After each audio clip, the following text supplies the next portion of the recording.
that doctor of anesthesiology. What's that balloon show? The red balloon? Oh, pop the balloon. Pop the balloon. That. Yo. He was like, yeah, I'm a doctor. They pop, pop, pop, pop, pop. Okay, let's go ahead and bring out our next single guy. My name is Roman. I just graduated from USF as a doctor for anesthesia. Yo, it was like a AK-47 in there. Either all or most of the girls popped their balloons. Was it because of the time? Oh, he wasn't as established in his career. I'm looking for someone a little bit more seasoned in their career, a little bit more financially stable and things of that nature. There's a lot of messages from men who are saying you dodged a bullet. And I'm like, I don't know, man. I'm just going to put this out there. I was going to say the same thing. All right, y'all. Welcome back to Docs Outside the Box, everyone. This is the podcast episode. This is the Q&A segment. We're going to put your questions and, yes, even some of your frustrations front and center. I am Dr. Nii Dr, trauma surgeon, podcaster since 2016. Dr. Renee, one more year or even less than a year. We're going to be doing this for 10 years. Yes. Mm-hmm. It's going to be a decade. Every episode, y'all, we are diving into topics that matter to you. Anything from financial freedom, walking away from toxic work cultures, which we both know about. And I do want to start encouraging people to write in, leaving voicemails. So if you got something to say, leave us a voicemail, a DM. And listen, if you leave us a voicemail, if you leave us a DM, or record in some form or fashion, you might hear your story featured here. So super excited. If you leave a comment in any of our posts, you might also find yourself featured. The other thing too that I want to say is I want to encourage everybody who's listening on DSPs. So just the audio version of this podcast. I'm talking about Spotify, Google Music, YouTube Music, Apple, whatever it may be, you can still leave ratings. So we really need the ratings to help the show to grow. So please leave us a rating. If you're on YouTube, subscribe, and also give us a thumbs up to help with the algorithm. So that's my little bit of an intro that I want to do. So Dr. Renee, how you doing? What's up? How you doing? I got bit by a spider. I think I got bit by a spider. Why do you say that? Well, what had happened was I went to my locums assignment, and for whatever reason, it was very weird this time, but there weren't any patients. So I went back to my hotel room, and it's Friday night, and at some point on Friday or Saturday morning, maybe into the night, I don't know, I had this itch on my wrist. And then I realized I had like a little raised bump or something. And I thought, I was outside, maybe I got bit by a mosquito. But it was weird because it was like two things side by side, right? Two little bites side by side. So I was like, oh, that's kind of weird. Then my feet started tingling all weekend long. Numbness, tingling, burning, paresthesias the entire weekend. And then I came home on Monday and I said to you, my feet are like tingling. Like, this is crazy. Because when I left on Friday, feet you sure it's were not fine. syphilis? Tabies dorsalis. Pop, pop, pop, pop, pop, pop, pop. No. I had good proprioceptive perception. So, work husband. And if it's syphilis, then good luck to you. And your work husband. Shut up, Nii. Oh, work husband. And so after I said that to you, you're like, check your back, check your labs. And I was like, okay. I just thought it was strange that the onset was just so sudden. And then I looked at my wrist and I was like, did I get bit by a spider? Is there like venom? Somebody tell me, who's out there what doctor does that? Leave us a voice message or a DM. And we will, I think that's infectious disease or toxicology, I think. Tropical medicine. Yeah. Or ER. Or ER. But ER does so much stuff. They really gonna know? I mean, they do a lot of stuff. I guess this is not esoteric. But anyway, Well, that's how I'm doing. On a serious note, real quick, I That was do serious. want. I was in. No, I know, but from my serious take that I want to start off this podcast. So I was listening to the last episode that came out. We were covering the topic about Ananda Lewis, VJ, MTV VJ. She lost her life to breast cancer. Mom, that part, I think in my attempt to, let me tell you this. I think I should have put a little bit more gravity, a little bit more levity to it. Is that the right word? Like I needed to take it a bit more seriously. The reason why I'm saying that is, like, guys, I did my residency at Morehouse School of Medicine in Grady. And in our 5 years of general surgery residency, I did a lot of breast surgery, a lot of breast cancer work. And I felt like I should have I felt like I should have added a bit more. I should have gave some resources, particularly since I did a lot of this stuff. Now, granted, I haven't done breast surgery in over 10 years. And a lot has changed for the better. But, shout out to Dr. Okoli, shout out to the breast cancer and the surgical oncology that occurred at Grady Memorial, because that really is like, it's God's work, right? You're dealing with a lot of folks who have cancer, and particularly with breast cancer, you have a big indigent population, immigrant population, and a lot of times the resources aren't there to treat them. But I found this article that she put out there, and Alfred, if you can put this up, it's from Essence Magazine, and it's an actual essay that she wrote, obviously before she passed away. But the name of the article is Ananda Lewis on Living with Stage 4 Breast Cancer, and her message for Black women: prevention is the real cure. And I know that a lot of stuff has been going back and forth in terms of, did she go through the traditional methods? If she had gone through the traditional methods, would she have lived longer, especially having a child, right? Would she have survived? And there is, this article, I think, offers a really good glimpse into her mind as to what she was thinking about, right? And I won't get into too much into it, but basically she talks about, she did a combination of traditional medicine as well as non-traditional medicine. She talks about doing like hyperbaric chambers and trying to get the toxins out of her system, but also at the same time, she talks about doing traditional treatment and ultimately running out of money. She said that was the big hurdle for her, is that she ran out of money, and that put her back. Running out of money as well as COVID-19 put her back like several years. And when it was time when she got her insurance back years later, it had advanced and she was behind the 8 ball. But I encourage everyone to really read this article to get a little glimpse of what she's thinking in her mind, because I think it's super important. I think that I just should have came from a different perspective. I should have read this article before I started with what I wanted to say. So, well, I'll say in your defense, I don't know that we were actually going to talk about Ananda more than it was just, it happened pretty close to when we were going to record. And that's right. Bail me out. And I'm not bailing you out. This is actually what happened. That is a bailout. and I happened to say rest in peace, Ananda Lewis. So I got a call from Dr. Lucy Mitchell, who, shout out, she's been on the show before. But I got a call from her that same week that episode came out, and she actually made me aware that Ananda's sister is actually a physician.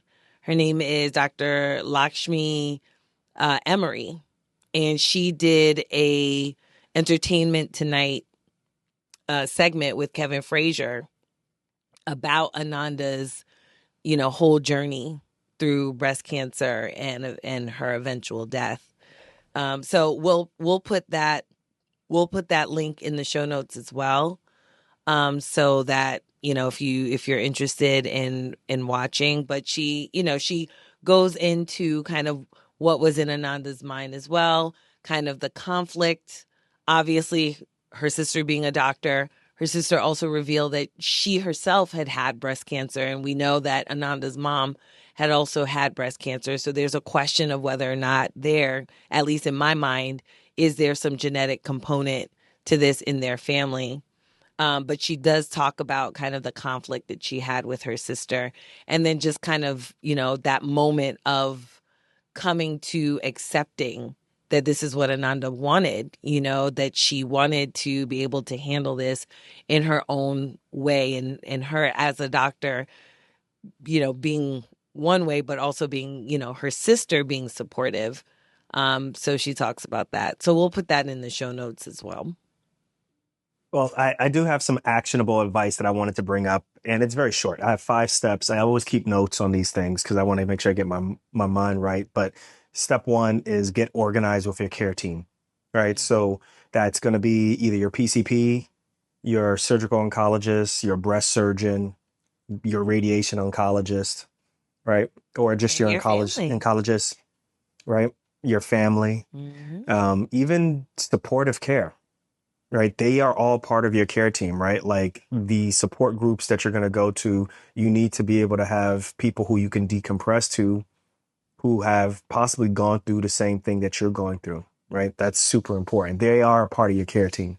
So yeah, that's a good point. Number 2, I have prepare to ask the right questions, own the conversation, right? Like this is your health.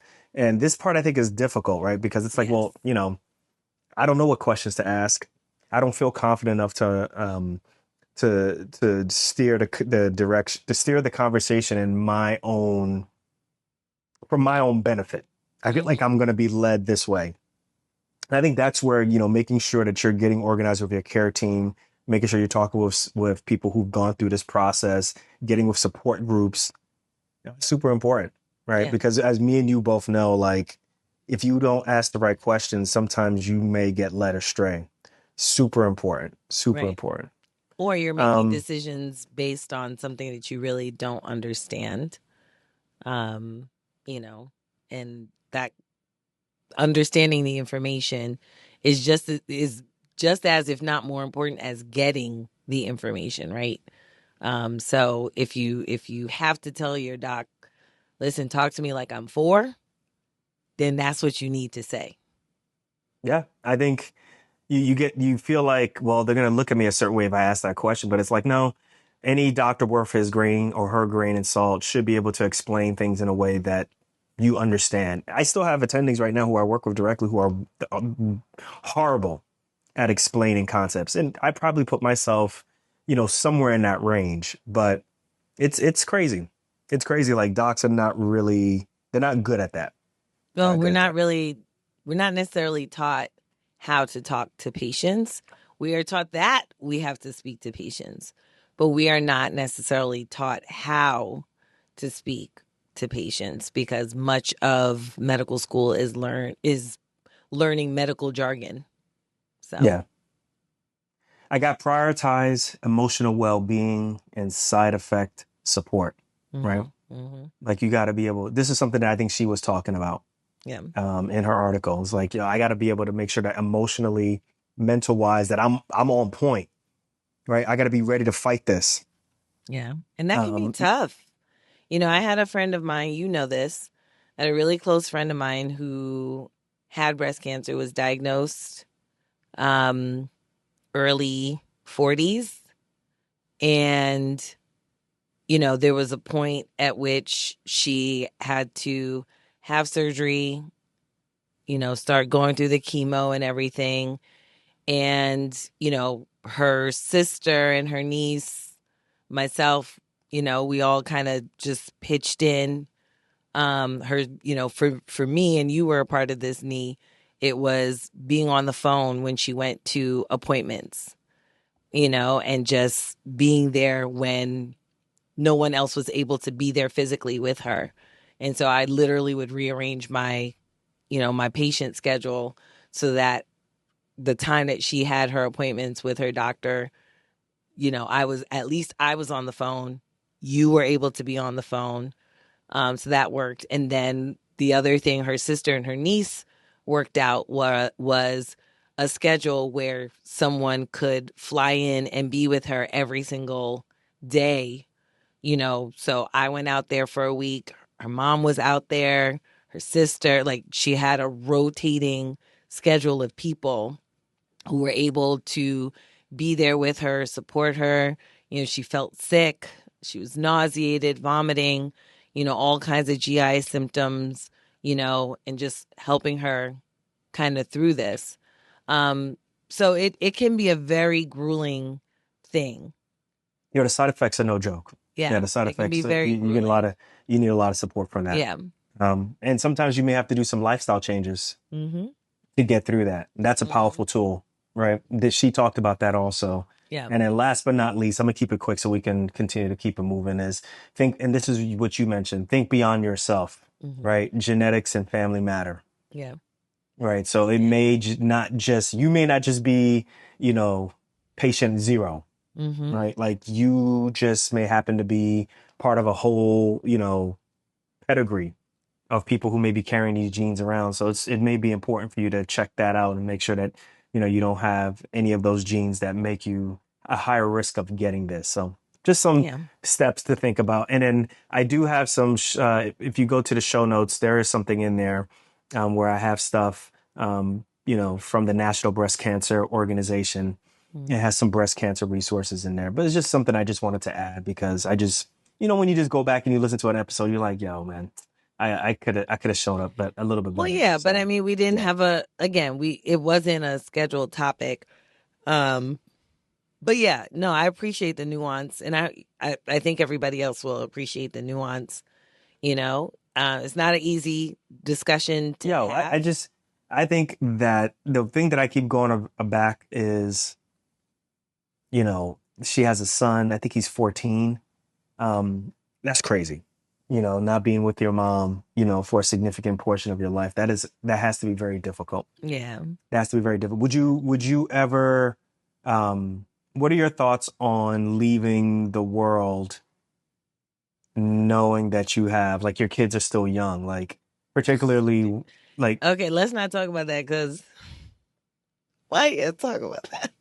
They're gonna make me start crying. I can't even think about it. Don't make me think about that. I think it's crazy. I think even thinking about you, right? Like the thought of losing you. You're my best friend. You are like the 100th best co-host I've ever had. It's like, really? Hey, yeah, man. What? You think the asshole stops because you cry? Fuck out of here. Right? Keep it moving. Really? No, but I literally can't even think about that without like tearing up. It's just, oh my God. Like, I really feel for Ananda, because one of the things that her sister said was that she wanted to make it to her son's graduation. She did. Her son was graduating from middle school. 8th grade. Yeah. And she made it to the day. They actually she didn't make it to the graduation, but she made it to the day. And with everything going on, she ended up passing on that day. And it's in the interview, you can hear it. But she says that they gave the son the option of going or not going. And he chose to go. Go to where? The graduation. Okay. It was later that day, but she had died earlier in the day. But she wanted to make it to the day of his graduation, and she was able to. And I'm just like, God, like, she literally left knowing she was going to miss a milestone. You know what I mean? Like, so you're saying that she should have went like earlier, or? No, I'm saying how, like, tormenting. Was it tormenting for her, or was it? Yeah. Or was she at peace? I don't know. Like, I don't know how I would feel. I don't know how I would feel knowing, that I've made it to the milestone. I made it to the day, but I won't get to see my baby cross the stage. You know what I'm saying? It's like, I don't know. Yeah, But don't bring up things like that. Otherwise, I cry. The reason I bring that up I'm is a G. So the reason I bring that up is just, leaving the world knowing that you left something on the table. That's what I'm saying. You see what I'm saying? Like, tough. That's tough. a tough one, right? Like when you is there a part where you're just like, look, I'm out. You get all my savings, or is it like, yo, I'm putting all the cards on the table. You give me chemo, hyperbaric, give me radiation, give me all that. Yeah. I'm staying. Yeah. Do you see? Like that's tough. I think that's a lot of suffering. I think there is a point. I hope that there is a point that even in this type of scenario, I hope that there is a point at which someone gets to be at peace with knowing that they are leaving this earth, knowing that their children will be loved and cared for. And I think that, at least based on the conversation that Kevin Frazier had with Ananda's sister, I think that there was at least that peace of mind, that she felt like my son is going to be in good hands, And so I would hope that she left this world at peace and not tormented, right? Like those are my own words. Those are my own thoughts about potentially how I might feel. But I hope that she was at peace. Yeah. So. Yeah, let's rest in peace, Ananda Lewis. Thoughts and prayers, T's and P's. Once again, but guys, to take some action, go ahead and take a look at those resources that are in the show notes. Right? Yeah. These are super important. If let's say you're not going through this, you may know somebody who might be going through this, and it'll be, I think it'll be interesting. It'll be very nice to pass this along to find out really small actionable steps that you can take or that person can take if they're going through this process, especially if they feel like they're going at it alone. Mm-hmm. Love you, babe. Love you. Heartsies. Heartsies. All right. So let's talk about something a little bit different. All right. It is my favorite part of the show where I get to talk about locum tenens and what me and Renee do, as well as answer a question from the audience. So listen, guys, me and Dr. Renee have been doing locum tenens for well over 10 years. We, listen, it gives us the career fulfillment that we need, but also at the same time allows us to have the work-life balance that we need to have, right? It allows me to be here to talk to you. It allows me to be, plugged in with my family, my kids, my wife, and still be here and talk to you guys for close to 10 years now. So listen, let's answer this question from Dr. Kevin. Dr. Kevin is a full-time locum tenens emergency medicine physician, and this is what he writes. I love the flexibility of locums, but since I'm not employed by a hospital, I don't have benefits. This is real. Should I really be thinking about disability insurance right now? Dr. Kevin, I appreciate the question. Thank you very much for writing in this question. I got all the answers. And the short answer to this is 100% yes. Yes. And look, if you're already working as a locum tenens ER doc, man, you should have had disability insurance yesterday, right? So let's get to the point. Like one of the biggest misconceptions I would say about disability insurance right now, if you're listening, is that you can worry about it later, right? I'm gonna worry about it later. I'm gonna take care of it when it comes up, and later you can put whatever time interval on it. But it's a big deal, right? Because especially as a locum tenens doctor, you are your own safety net.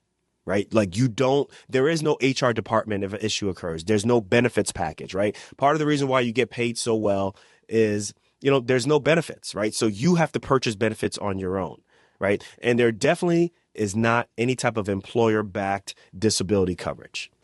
I'll be very honest about that. And even the employer-backed disability coverage that you have is not very good. Like even if you are working as an employed doctor, you should have your own private type of disability insurance. And that's real talk, right? So if something happens to you, an injury, an illness, a burnout related condition, and let's be real, that happens more often than you think.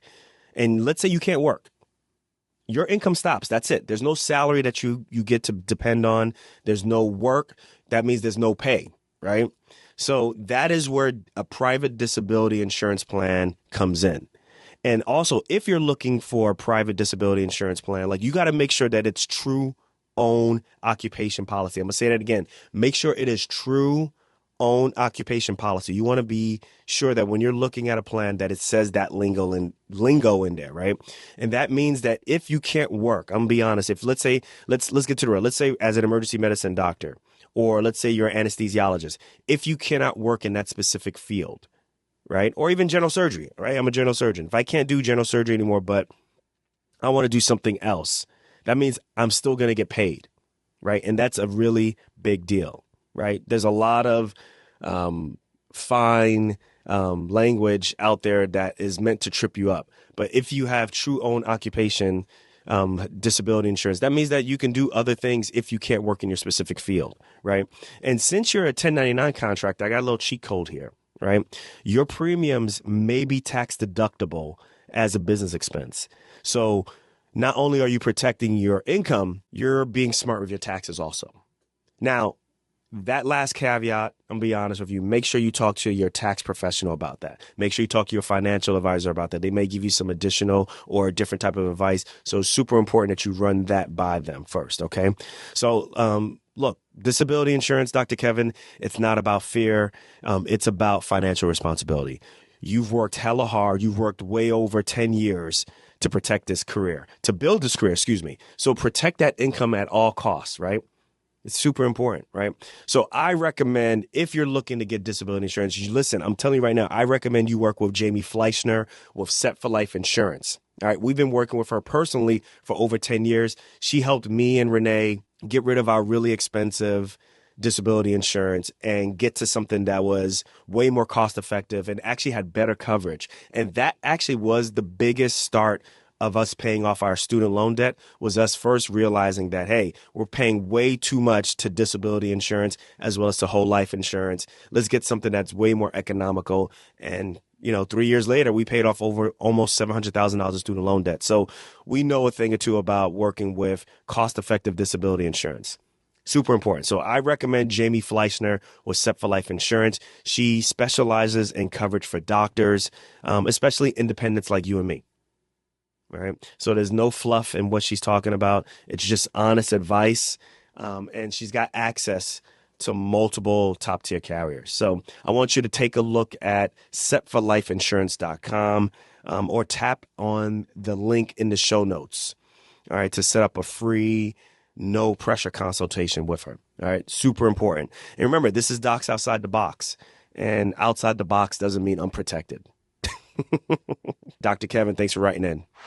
I want to introduce a new segment. I want to introduce a segment called the Vitals Check. That's right. Alfred, give me like a little EKG tracing or bing, boom, boom, boom, bing, boom, boom, boom, boom. You know what I'm saying? You know what I'm talking about, right, Renee? EKG.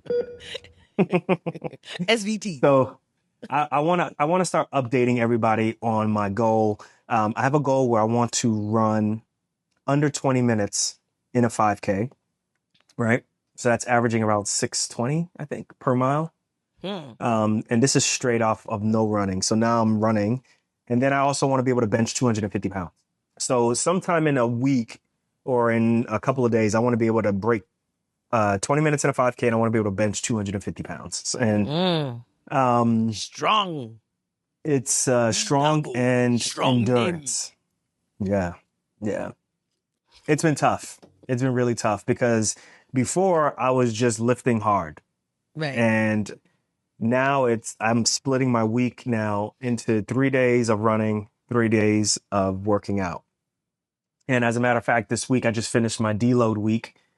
And what that is basically I will work out straight for 6 weeks, right? Like hitting it hard every day for 6 weeks. And I do 5 to 6 different types of workouts on different days. And when I finish that 6 week period, at the end of 6 weeks, then I do some really easy lifting for a week. The mileage that I run goes down dramatically. And it's just a way for me to recover. You know what I'm saying? Okay. So that was this past week. I know you work out every day, but I don't know what you're doing. But I didn't realize that's what you're not paying attention though. You're not paying attention. You should be pitching. Yeah. But that was my deload tell week. me. You don't tell me about deload, debo. You don't ask. I'm supposed to ask, are you deloading? I've never heard of that before. Well, okay, maybe not that, but you could Okay, ask like, thank you. hey, what phase of working out are you in, Nii? Well, I don't even know that there's phases of working out. No. Well, now you know. And knowing is half the battle. G.I. Joe. And knowing is half the battle. And the maximum miles that I did this past week was 12 miles. So that was it. That was it. What was your pace? My pace is anywhere. So I do like easy run. There's sometimes when I'll do like an easy run, like a 6-mile run. That's just easy pace. So that's for me like 9:30 to like 10-minute mile pace. Okay. That's just building my endurance and cardio. And then there's some workouts where I'm running, but I'm like mimicking the 5K pace, tempo runs and so forth. But I didn't do any of that last week. Last week it was just running and long distance runs, and that was it. So you're not like Faith keep Oh, shout out to Faith Kipyegon, yo. Damn. Yo, Faith Kipyegon, who is the best middle distance runner of all time, at least from a woman perspective. She tried to break 4 minutes in a mile, and her previous best mile time was 4:07.8, which means that she has to drop 8 seconds. That was crazy. So Nike created like this huge event. They gave her a special type of outfit. They gave her a special type of shoe. They even arranged for like all of her colleagues and all of her people that she trains with to pace her. And the pace that she basically needed to drop 2 seconds off each 400 meters in order to break the record, which if you think about it, she's running 4:07 and probably vomiting all over the place. Now you're asking her, okay, each time you go on the lap, what you just did, 2 seconds faster. get 2 seconds faster. Right? Hold it.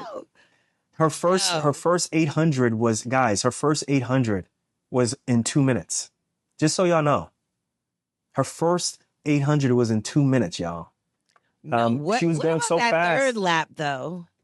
Yeah, she was going so fast she couldn't get paced by women. They had to have dudes pace her. Yeah. Because there's nobody who can run as fast as how she's running. Because there were 2 women who started out with her. They're in the back though. They were kind of in the middle, and then they were behind her the whole time. Yeah, but I'm saying they were in the middle of the pack. They were behind her, but they were in the middle of the pack, and I think eventually they dropped off. No. I think that's a good question. Like I don't know. Dropped off at the end. But either way, yeah, I mean, we were screaming in the house. I think this is what track needs more of. Track needs more of this. Several years ago, they did this with Kipchoge and marathon. They wanted to see, could he break 2 hours? So they gave him a special type of marathon course that's like downhill. He had special type of shoes. He broke it, but it's not a world record because there's so many different things that factor into him trying to break it. Yeah, too controlled. So the same thing happened with Faith, like because she had male pacers, the shoes that she had were special type of shoes, but she ended up running 4:06. So she took like a second off. Yeah. So either way, the effort was amazing. It was amazing. And track and field needs more of this. It was a very exciting event. We were screaming in this house. I'm like yelling like she could hear me through the TV. I'm like, come on, show them who you are. Like Black Panther. Show them who you are. Yeah, I think it's still, for me, it's still, and that's why I really like working out, because I think one of the things about working out is it gets my juices going. And like, there's still athletic feats that I want to be able to accomplish. And watching that on TV, it's just like, I'll never ever run that fast, but it's still amazing to see someone go after that, you know? And I think it's even better to see all those resources towards the women's side of track and field, which I think is, very important. Like, it reminds me of FloJo. It reminds me of, Jackie Joyner. Jackie Joyner Kersey. Like, this is the way it should be. So, the reason why I wanted to talk about this during this segment is because, like, we talk about these topics a lot. It may not be fitness, but we talk about burnout, we talk about time management, and we talk about longevity in medicine. Yeah. Right. Yeah. And, I'll go backwards with longevity in medicine. Like, how many doctors you see who ignore their bodies, right? Like, they take care of their patients. They're there for their patients. all the time, but they ignore their bodies. Some of them smoke, some of them are overweight, some of them, diabetes, whatever you could think of in terms of whatever it may be, not taking care of themselves. And this is the long game. I feel like a shot was fired at me. You think a mirror? You see a mirror up? No, but I can see myself on the screen. Oh, no. But yeah, I mean, I'm not talking about you specifically. My body. You always telling me, baby, you got to walk. You got to do something. Oh, hold on, real quick before I move on. Then let's talk about you. What's your vitals check? So my vitals check. I started walking, and I have a friend that I'm walking with now. So she lives like a block away, which is great. Oh, a neighborhood wife. Yes, another neighborhood wife. And so she and I have started walking, and my goal, we were talking about this on our walk, like what should our goal be in terms of steps, right? And we were talking about like the 5,000 steps or 10,000 steps and 10, things like steps. that. I think I'm going to go for 10,000. Yeah, you could do it. I think I'm going to go for 10,000. Now especially during the school year. Especially during the school year, because you got to walk to pick up the kids. Well, yeah. But that's not 10,000 steps, right? To go pick up the kids. That's not 10,000 steps. But I think we can get to 10,000 steps. And it's funny because one of the things that she and I were talking about today, she was like, the other day I couldn't make it because I was at work. She was like, oh, the other day when you couldn't make it, I decided to go out by myself and walk. And she goes, oh my God. She's like, I felt like, why is it taking so long? Yeah. Yeah, when you don't have an accountability partner, right, it changes everything. It just changes everything. And, the whole thing, you want to go fast, go alone. You want to go far, go together. And, I was saying, and I was telling her that, that like that proverb is so true, right? Because we go so much farther when we're together than we would if we were walking alone, And so today we did our walk. And we did a loop. We did a crazy loop. And it was hot. It was hot. We started. How long have you been doing this for? How long have you been walking now for? Started like 2 weeks. 2 weeks now? 2 weeks ago, yeah. But with what's my your schedule goals? and my work schedule these past 2 weeks, thankfully I have one more call and then like that's it. So it won't be as disruptive anymore. But yeah, that's my goal. My goal is I want to walk 10,000 steps, and I'm gonna put it out there. Should I put it out there? I'm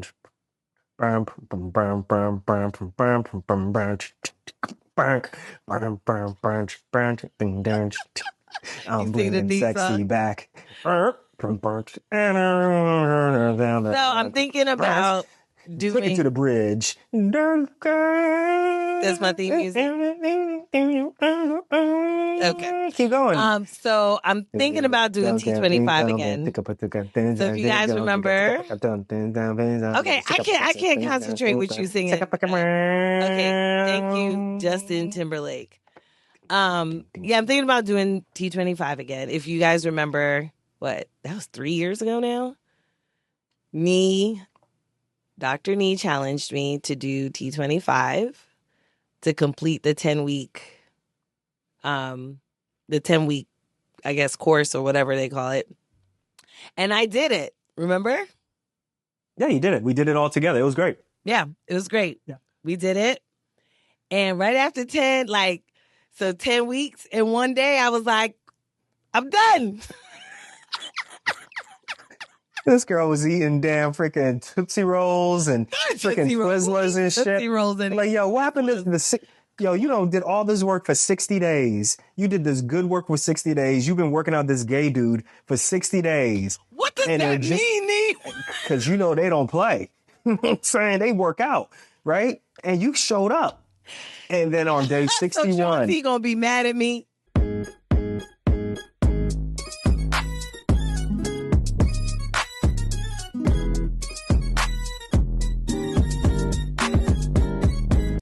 And then on day 61, I was like, damn, look at you, Renee. So Shanti gonna be mad at me? He don't even know. He doesn't even know I was doing it. Oh, man. Oh, he is from Jersey, though. Knickers, yo, Twizzlers, yo. I was like, damn. Out of here. No, nobody eat Twizzlers, Nii. Ew. I didn't like Twizzlers when I was a kid. Yeah, I got some questions. Who still eats black licorice? Nobody. Psychopaths. You remember when, did your parents ever do this? Like, they buy, like, black licorice for you? Like, what? Why? No, my parents never bought. My parents didn't buy candy. My parents would do stuff like that. I'm like, so you just bought this for yourself then? I don't like that. It tastes like cloves. I don't like Who eats just cloves like that? Ew. Anyway, let me ask the audience. I got to ask the audience some questions. I got notes. Come on, stop. I just want to know who's chasing a fitness goal right now. I just need to know that because, I know Dr. Noel is, but if you're listening to the show right now. Dr. Noel. I'm going to catch him. Dr. Noel Blanco, shout out. I'm going to catch him. This guy, yo. I'm going to catch him. He's no joke. I'm going to catch him. He be doing like handstand push-ups. No, I got him. Who does that? I got him. Yo, DM us. Send us a voice note. Seriously, we'll feature you. We'll feature you on the show if you let us know what. You know what? No. I got a new thing. Send us a video of y'all working out. Man, we don't want to see that. Yeah, of course we want to see that. We want to see what y'all do. I gotta like Alfred is already mad at us for our Dropbox storage. So just know. You know what I'm saying? Alfred, you mad? What's your go-to stress relief workout?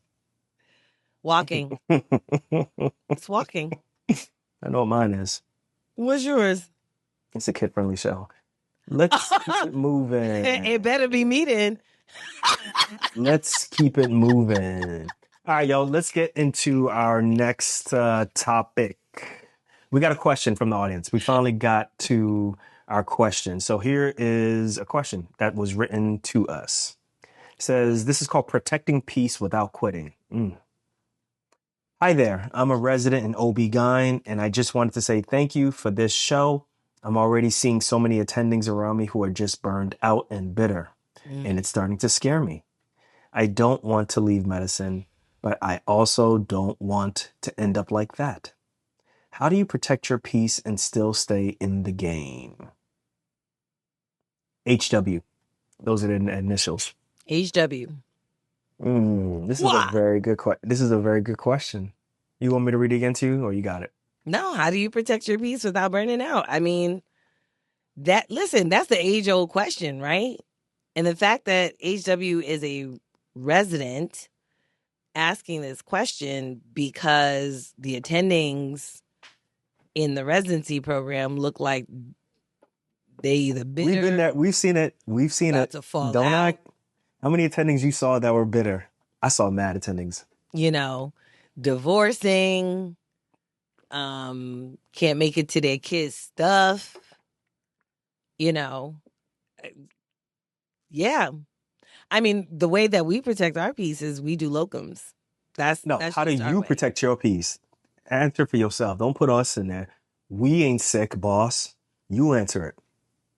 We sick. And we do locums.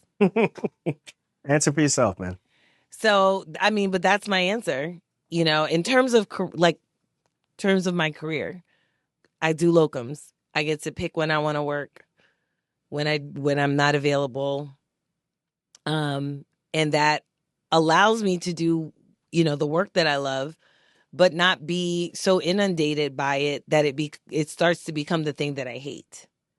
And I think, it's important for people to realize that early in their careers, that the thing that you love very, very much can encroach so much upon your time, your bandwidth, your the thing that you're chasing the most. The thing that you're chasing the most, you'll run away from. Now is chasing you.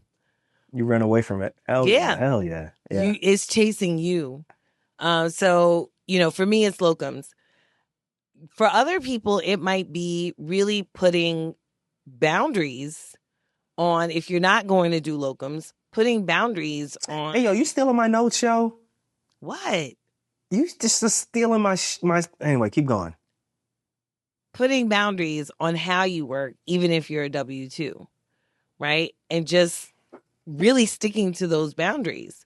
But understanding that if you're going to put boundaries up, that it might be a little risky in terms of your interactions with people, your What do you ability mean? to get Explain. promoted. So, for example, right, we all know if you are working full scope OB that you're going to generate work, right? So you're going to have output, which equals inbox, okay? Your output equals inbox, and your inbox is not going to stop. It's just not. Now, So you talking about the following up on results? You talking following about up notes? results. People don't Right. like you gotta break it down for people, Dr. Renee. Come on. I am. So, following up on results, you may be somebody who says, listen, I do not under any circumstance take work home with me. I just don't. So the question becomes, that's fine.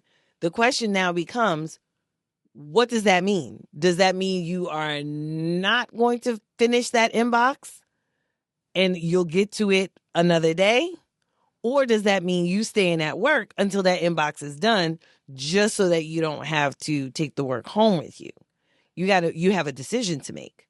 Well, that's what single people or people who are heading towards divorce do. The latter. Well, you I have ain't got nobody to go home. Either way. I ain't got nobody home to. I ain't got nobody to go home to. Yeah, but that's still that still messes with your mental bandwidth, So how long you want to be in that office? Or do you want to bring the work home with you? I say this, protecting your peace is not optional at this point. No. It is not optional, This is survival. Compulsory. If you compulsory survival, whichever way you want to hear this, protecting your peace is not something that you negotiate. It is not something that is optional. I'll deal with it next week. It is something that you, in order to survive, in order to get through this, you gotta prioritize this. That's it.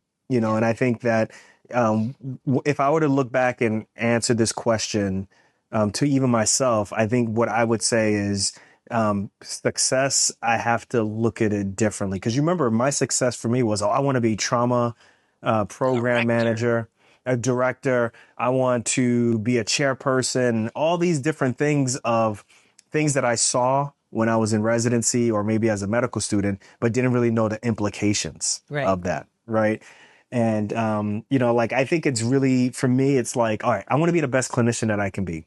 I mean, I want to be the best clinician that I can be, but also at the same time, I need energy, right? Like I need to, I feel very confident to say, I need energy for my family, for you, to take you to go get shoes, for your family. What shoes, Nii? What shoes? What shoes? Tell me the shoes you took me to go get. Tell me. Go ahead. Cap it up. Go ahead. Yeah, I didn't think so. Keep going. Keep podding. Well, it's just time for you, time for the boys, time for the rest of our family. That stuff is important to me. You know me already. Like when we first met, the biggest thing that I always said, is the most important thing is family. Like that is huge for me. And to some extent also, like all those things put together, then looking ahead is my future, right? Mm-hmm. Like who do I see myself in 10 years? And then when I go back and look at myself, am I going to respect myself? Right. So that's what I'm saying. Like to get to that point. Yeah. So I got to redefine success. I think that's the thing that I think for this resident who's writing in, like you got to really think about, what does success mean to you? Does success mean, checking all of the boxes so that you can get the promotion, or that you can get the letters after your name, or that you can become chairperson or chairwoman or whatever it may be?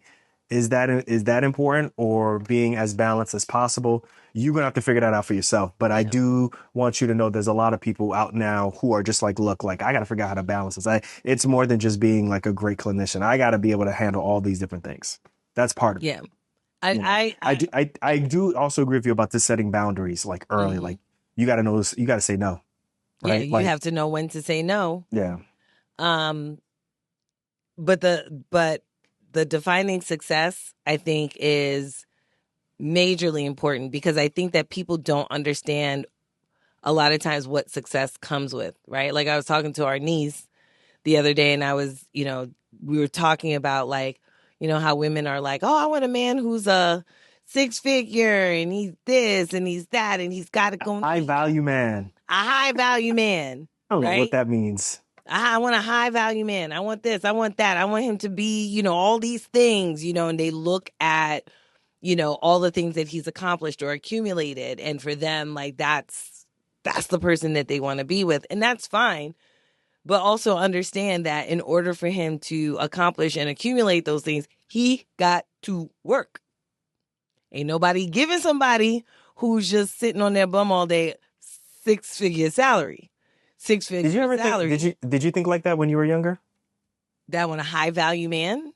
Yeah, like, I know you didn't use, because the high value man was It's a new big thing in the 80s. But like, like, when I was younger, I just honestly, just a job. I mean, I'm young and I'm not, I wasn't like, I wasn't at a point in my life where I felt like, oh, I want a guy who's making 6 figures and this, that. I don't think I've ever said that. Like, that's not something that. Do you think that social media plays a role? Because I think. No, I don't think that that's social media. I think that Really? no, I don't think it's social media playing a role. I think that's social media revealing what a lot of people are already thinking. I want a high value man. I want a man who makes this, that, the other, blah, blah, blah. When I was younger, I never really thought about, do I want a man with X, Y, and Z? Like these things, right? I did want somebody with a job because I used to always say, like, well, if a man's not dedicated to himself, how can he be dedicated to you? At the very least, he should be dedicated to himself. You got to know how to take care of yourself, right? Were there certain things that you found more attractive than other? Like, were there certain types of jobs that were more, for example, like if you happen to date a guy who was making 6 figures, Mm-hmm. as opposed to the guy who just had a job, right? Because they were taking care of themselves. Did you ever find yourself attracted mainly because that person was making 6 figures? No. And, they were giving you a certain type of lifestyle that you became accustomed to this. Accustomed to that. You became No, accustomed to that. because, especially because I know you're going to say it on the show anyway. No, I didn't. But especially because I think I was always very afraid. I think I was always very afraid that the relationship would be imbalanced and very transactional. That's always, to be honest. What does that mean? What do you mean? Meaning, right, when you have, for example, there are men out there who are like, we know one doctor who's out there, right, puts out there all the time that, if he's looking for a wife, he's ready to settle down, he's looking for a wife, and this wife will never have to work, and he will take care of her, and he will pay all the bills, and he will do all. You think that's cap? I think he's capping. So I don't know, but there are some men who are like that, right? There are men who are like capping. that. Yeah. My viewpoint of that. Everybody else, get your own viewpoint. But Dr. Renee's viewpoint of that is that you're not looking for a wife, you're looking for a daughter. Ooh. That's my viewpoint. Why are you going to say that? That's my viewpoint. Because if you have someone in your house whom you consider a dependent, right? You consider this person a dependent and not a partner. Yo, Dr. Renee is cooking. Either this person is a child of yours or a pet, right? So I never wanted to be someone's dependent. Like that's not the kind of relationship that I want. Now there are women who are fine being a dependent. They're not looking to be a partner. They're looking to be a dependent. Right? They're looking for somebody to, take care of them, give them things, support their lifestyle. There are women who are okay with that. And that's fine if that works for you. That was just something that was never, as the kids say, on my bingo card. Bingo! Is that what they say? Yeah. That wasn't on my bingo card. When something strange happens or outrageous happens. That wasn't on my bingo card. I think there's a lot of social media really has a lot of people thinking that is the norm. That you, as a woman, that you should expect someone to take care of you. They should divert a significant amount of what they bring in. Social media. That's what I see on my algorithms. Maybe that's not on your algorithms, but on my algorithms. But I don't think it's social media. I think that is women. Hold on. Let me finish my point. Revealing themselves. Let me finish my point. And I think that there are a lot of women out there who think that men should divert a lot of their income towards taking care of them. Yeah. On the other hand, I think that there's a lot of men who believe that the way, like, they don't know how to talk to women. I think there's a lot of men out there who don't know how to talk to men or talk to women. What do you don't mean? know how to talk to women. And I think that a lot of men are used to being on their cell phones a lot and are used to communicating with women via DM and showcasing certain things You about mean themselves. literally don't know how to talk like, hello, my name is Nii. Yes. Like that. Yeah, I think so. Hi, my name is Nii. What's your I think name? so. Because if all the interaction you do is via text or DM, where you're not really having real conversations, I think that there's a huge disconnect there. The whole notion, I agree with you, what you're saying, the whole notion of if you are professional or if you are whatever you may be, and you feel like, okay, whoever I date, right? Whoever I date or whoever I marry, automatically, as soon as they're going to marry me, we may get married. They're not working. They're going to do A, B, C, and D. I agree with you 100% that now you've already relegated that person to a subservient position. For what? Right? For me, I've never understood that standpoint from a man's standpoint. I'm like, why would you want to marry someone? Because they want to be the boss. If you can't be the boss at work, got to be the boss at home. I think that's corny. I think that's so corny. Like, I don't understand how women... Hit me with the honeymooners, Alfred. Hit me with the honeymooners. I am the king in my castle. Alice is just a mere peasant girl. Trixie sent me up to see if she can have some more thread around here. Oh, hiya, sweetheart. Hiya, Ralph. Hey, that's a mighty friendly way to talk to a peasant. I'm the king of the castle. I just think that that's corny in terms of like, you know, what... I don't know. I don't like that at all. I just think that's whack. I think it's whack. You just want your wife to go to work so she could take care of you. That's all. That's not true at all. For me, I don't see the point of taking care of somebody. Yeah. I don't see the point of taking care of somebody. But yeah, that's... You see, hold on. I do want to finish this one thing real quick, but What you want to finish? Can't find that link. But there's the link of that doctor of anesthesiology who went on the what's that balloon show? The red balloon? Oh, pop the balloon. Pop I the saw balloon. that. Yo, if I could find it, I can't find it. He was like, yeah, I'm a doctor. They pop, pop, pop, pop, pop. Okay, let's go ahead and bring out our next single guy. My name is Roman. I just graduated from USF as a doctor for anesthesia. Yo, it was like a AK-47 in there. Yeah, and that's actually not the doctor I was talking about, by the way. Well, I know who you're talking. I know. Yeah. But yeah, I did see that Pop the Balloon episode where he talked about being a physician, and you know, either all or most of the girls popped their balloons. And I think the reasoning behind it, was it because of the time that it takes? So women reject because he wasn't as established in his career. I know you said you recently graduated school, something along the lines of that, and I'm looking for someone a little bit more seasoned in their career, a little bit more financially stable and things of that nature. Yeah, he wasn't financially stable.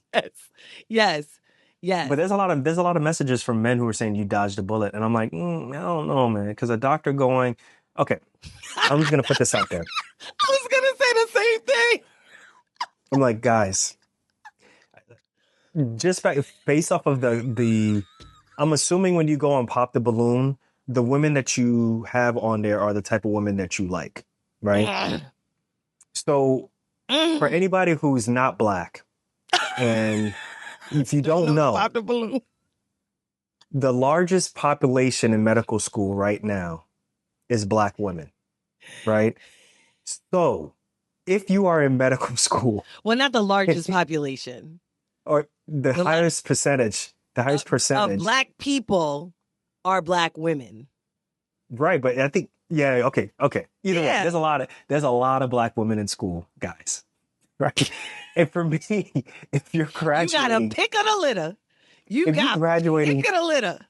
As an attending, and you are going to a TV show to find love, not from what I'm like, nah, something ain't right. It's something doesn't make sense. I think, honestly, honestly, I think that was a social media follow attempt.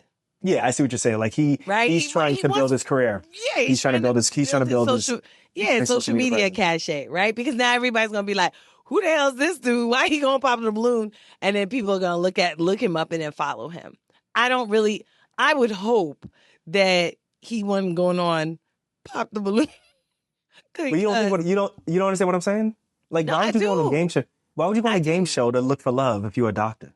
Particularly if you're looking for black women. Like, I'm like, wait, what? And some of our listeners who are not black, you don't understand what I'm doing. There is a lot of black women in med school. Like, you should not have an issue with that. Anyway. It's like is it 3-1? Higher? What? It must be at least 5-1? It got to be like 10-1. Damn. Anyway. But yeah, I went down a rabbit hole after I saw that and was watching a bunch of Pop the Balloons. It is a very interesting crowd. Yeah. Well, the show is not the same as it used to be when it was on the internet. Now that it's on Netflix, it's way different than what it used to be. So yeah, but some people say it was even better when it was on the internet. On the internet, yeah. But it's just like Brooklyn very and interesting crowd. And Brooklyn and gentrification, these things occur sometimes. So yeah. Plus, I think people also go on there again just for social media plug. You know what I mean? Or people just kind of, I'm just gonna pop. Yeah, there's always a secondary gain. Right? Yeah, like people who go on these love shows, they're not really looking for love. They're just looking for either the bag or they're looking for another opportunity and stuff. Right. So. Exactly. So I think that's a big part of it. But it's a very HW. I think we answered your question about protecting peace without quitting. Don't go and pop the balloon. That will bring you peace. Let's go to our next question. All right, our next question is from Ken. Ken actually sent us a text message through Textaful or through our text thing, whatever you call it. I forget what it is. Anyway, it's a question about physician assistant locums company, which I'm surprised there's not one out right now. And it says, hi. I mean, there is. I'm currently a PA student at the University of Washington. I've been watching your videos and I want to create a locum tenens agency. I have a question. What is the networking process like? For instance, how do I connect with hospitals to work with my company? And what information should I have available before even contacting the hospital? Should I also have medical professionals on standby before contacting the hospital? Dr. Renee, what say you? That's a tough one. It's a tough one. I think, certainly networking at different conferences will help you, going to conferences where you have physicians, going to conferences where, your your hospital administrators kind of frequent as well. I'm not too familiar with those, but and then going even locums conferences, right? There are some locums conferences as well, so that you can learn the ropes because they will, do all kinds of presentations and things like that, so you can kind of see what's going on and kind of what the lay of the land is for locums. So I would definitely at least start going to some conferences. As far as standby, yeah, you should always have, a few friends who are down if you say, listen, I have a hospital that I'd like, for you guys to go to. I'm in the works with those people, X, Y, and Z. And that way you can kind of use that leverage, if you will, for the hospital to say, hey, you're somebody who we want to work with because we need to cover so much ground and you have a bunch of people that come with you. You got 3-4 people that come with you. So we're going to be able to cover our service. I think that's fine. I think you have a good idea on that one. For Ken, I would want a little bit more information. The biggest thing I would want from Ken is, do you plan on doing a physician assistant residency afterwards? The reason why I asked this question is because the majority of physician assistants there is no residency. Like their first job or what they do on the job is on the job training. Right. So if you want to go into trauma, like it's going to take several years before you really get up to speed as to what is expected of you, what to do, your procedures, all those different things. With that being said, I think what you should really focus on is really graduating first, right? And then making sure that you're as trained as possible.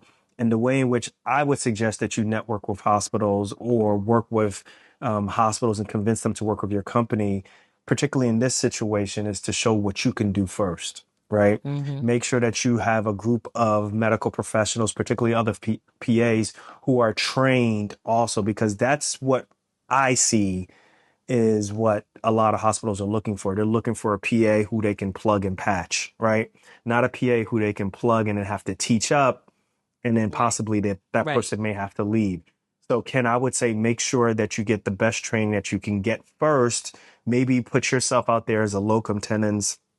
After you get that training, go to different facilities, different hospitals, and say, hey, I actually have a group of other PAs who work, and are trained just as well as me, and this is what we do, and go from there. Because I'm going to tell you right now, it's not as easy as just saying you have a locum tenens company. Right. One of the things that you have to deal with from a perspective of being a medical professional is dealing with the cynicism that the hospital has with working with you. You may not understand what I mean, but what I mean by this is once they realize that you're a medical professional, there's a bit of cynicism that the hospital will have with working with you. They may not take you seriously. They may offer you cheap rates. They may offer, they just may not be. Give you the runaround. They give you the runaround. Whereas if you were, an MBA, or if you had somebody who was literally just an MBA, of medicine, basically, just an MBA, or somebody who, like you said, has no knowledge of medicine, but comes to them as a straight business perspective, they'll take that person way more seriously than they will with you. So it's just something to keep in the back of your mind is that, listen, I get it that you're at the University of Washington. I would knock it out the park. I would make sure you get the best experience if possible. Go ahead and do a residency if you think you need to. And then from there, that's how you start building that's how you start networking, is you start basically going to different hospitals and showing what you can do. And then you start working as a locums, right? And in essence, your agency is just you. And then eventually you start bringing more and more and more and more people to come in. That's what I would do. Right. And then listen, like guys, we've answered this question, not this question specifically, but we've answered a lot of questions about people who are in residency, folks who are attendings who want to start their own locums company or locums agency. That's the big in vogue thing right now, in my opinion. And we will put in the show notes all the other times where we've answered this question, and even given more detailed step-by-step on what we did to start our own locums company and locums agency. So Ken, I appreciate you writing in. Yeah. That was straightforward. Yeah, I think it's pretty straightforward because we've answered this question a lot. So yeah, I mean, we've answered this question a lot, but yeah, I mean, it's always, it's always kind of interesting to me that people want to start locum tenens agencies, and that says to me that they're kind of out there feeling like, they can do it. They can do it themselves, right? Maybe they've worked with locums companies and they felt like, you know what?